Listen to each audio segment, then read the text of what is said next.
So today, good morning all. This is actually a section on fluid mechanics and machinery. So this section is devoted for your course outcome 5. So we have already made certain topics of what is meant by turbine. Okay, so we are going to continue with this in this section. So you can see this is actually we are discussing the various types of turbines and everything. So what is actually a turbine? So a turbine is hydraulic turbine is actually an hydraulic machine. So which will be converting this hydraulic energy into mechanical energy. So the mechanical energy is used in running an electrical generator. So which can be directly coupled to the shaft of the turbine. Okay. So what will happen? So this mechanical energy will be converted into the electrical energy. So this electrical power will be obtained from the hydraulic energy. This is actually a conversion. So this is an hydroelectric power plant. That is hydroelectric energy.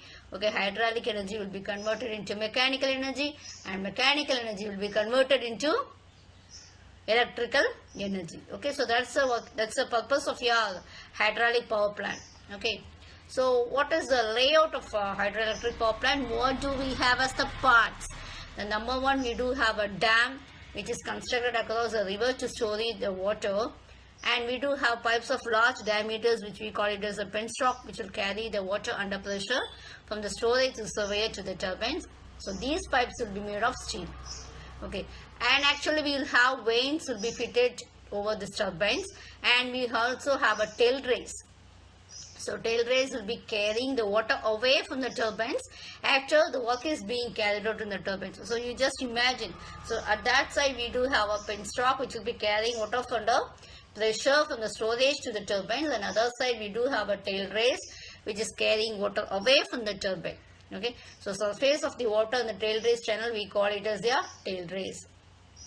So this is your diagram. So this is actually a cross head and head race, and you can see the dam, the penstock, and you can see the nozzle, the net head, turbine, vents, and also the tail race. Okay. So what is certain? We do have certain definitions of heads and efficiencies of a turbine. So first one is the gross head. So gross head will be actually the difference between the head race level and the tail race level. When no water is flowing, we call it as a gross head. So it will be denoted by Hg. Next one is your net head. So what will be the net head? It is also called as effective head and is determined as the head available at the inlet of turbine. See, when the water is flowing from this head race to the turbine, what happens? There will be a loss of head will occur due to the friction between the water and the penstock. So though we do have other losses like bend pipe fittings and loss of the entrance of penstock, etc., yet they are having small magnitude of losses when compared. Okay, so yet they are having small magnitude as compared to the head loss due to friction. For example, if the HF is the head loss due to friction between penstock and water, then the net head on the turbine, we take it as capital H is equal to Hg minus HF. That will be HF will be the head loss and Hg will be the gross head. So you please see this. We can now see what are the various efficiencies. See, normally when you take it as a turbine, you will have to measure the efficiency. So there are the hydraulic efficiency, mechanical efficiency, volumetric efficiency, and also the overall efficiency.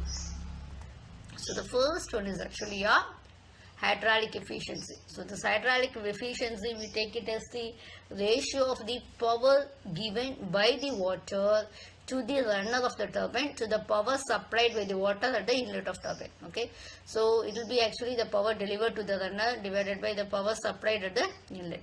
So we have it as W by G multiplied by VW1 plus or minus VW2 into small u by 1000 kilowatt. Okay, so otherwise we can have it as W by G. This will be in the case of a Pelton turbine. Okay, so when you take it as a Pelton turbine, what it will be? VW1 will be a velocity of whirl at inlet. So VW2 will be a velocity of whirl at outlet. Small u will be the tangential velocity of vane. When you take it as a radial flow turbine, we have it as hydraulic efficiency will be W by G into VW1 U1 plus or minus VW2 U2 divided by 1000 kilowatt. Okay, so as usual, as I told already, VW1 VW2 will be the velocity of whirl at inlet and outlet, and U1 and U2 will be U1 will be the tangential velocity of vane at inlet for radial vane, and U2 will be the tangential velocity of vane at outlet for radial flow turbine. So now this power supplied will be rho into G into Q into H by 1000 kilowatt. Okay, so this would be the power.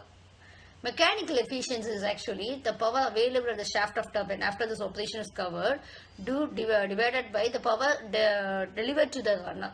Okay, so we take it as power at the shaft of the turbine divided by the power delivered by the water to the runner.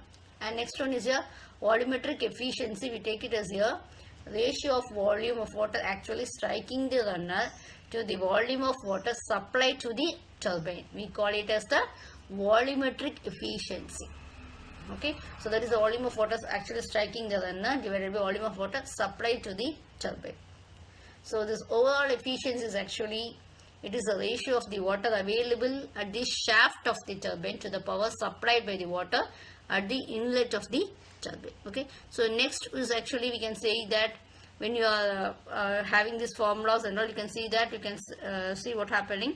At last we get the efficiency, overall efficiency, we have it as is equal to the hydraulic efficiency multiplied by the mechanical efficiency. So efficiency calculations will be very essential because the performance will be based, we can study the performance only based on calculating the efficiencies. Now if you are taking the shaft power is taking in kilowatt, then water power should also be taken in kilowatt, isn't it? So rho into G into Q into H by 1000. So efficiency overall will be shaft power in kilowatt divided by water power. So efficiency overall is equal to P divided by rho into G into Q into H divided by 1000. So we do have some classifications. We can see the normal classifications based on the type of energy at inlet. We have impulse turbine and reaction. According to the direction of flow through the runner, how it is, it can be a tangential flow turbine, or the radial flow, an axial flow, and mixed flow. According to the head of turbine, high head, medium head, and low head. So these classifications, another it is continued as according to the specific speed, you have low specific speed, medium, and high specific speed. And according to the head of water, we do have low head, medium head, and high head.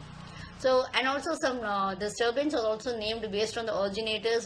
They are actually the Pelton turbine, the Francis turbine, and the Kaplan turbine. So thanks for your cooperation. So we shall meet in the forthcoming sections with more concepts. Okay, thank you all once again.